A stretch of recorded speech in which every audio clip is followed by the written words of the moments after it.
Okay, in this video we will go over the properties of exponents, and in the next video we will just solve a couple of examples. So these are just the rules. So in a situation where we have a raised to m times a raised to n, what we do for properties of exponents is that this would equal a raised to m plus n.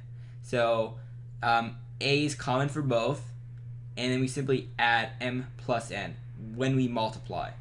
Next is a raised to negative n. So this is equivalent to doing 1 divided by a raised to n. So next is a raised to m divided by a raised to n. So this would be a raised to m minus n. Next is a raised to 0 is equal to 1, except if a itself is also 0. Next is parentheses a times b raised to n. So we're distributing the n, so this would equal a raised to n times b raised to n. Next is a divided by b raised to n is equal to a raised to n divided by b raised to n. We're just like distributing the n for both of these. Next we have a raised to n parentheses raised to m.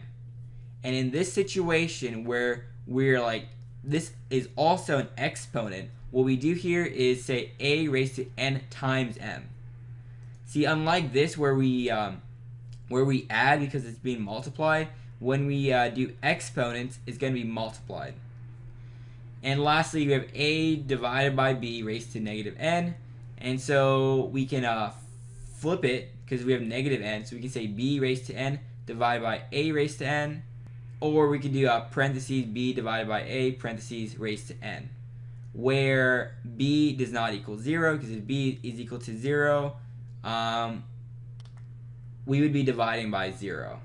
And so these are the properties, and in the next video we will solve 3 example problems.